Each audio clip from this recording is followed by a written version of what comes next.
දේශනාවේ බුදුහාමුදුරුවෝ උගන්වනවා. ඔය මේ ඉඳගෙන ඉන්න විදිහට නෙමෙයි සමහර විට හෙට ඉන්න වෙන්නේ. ඒ හින්දා දරා ගන්න පුරුදු වෙන්න. අර මතකද දැන් අවුරුදු 2ක් විතර ඇති දක්ෂ ව්‍යාපාරිකයෙක් තාත්තා කෙනෙක් කෝටි ගාණක බිස්නස් එකකට එළියට බැස්සා. බහින්නකොට ගෙදර හිටපු පොඩි එකා ගල් කැටයක් අරගෙන කාර් එකේ අතුල්ලනවා. තාත්තා ඩිකිය ඇරලා ඩිකියට දැම්මේ බ්‍රීෆ් කේස් එක. ඩිකිය තිබ්බා වීල් බ්‍රෂ් එක. පොඩි එකා ගල් කැටෙන් අතුල්ලනවා කාර් එක.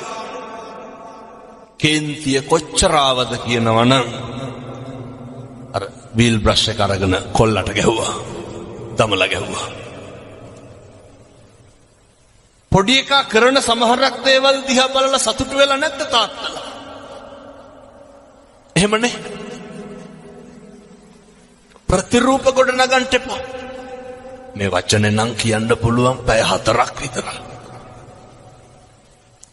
මේවා හරි මධ්‍යස්ථ වෙන්න.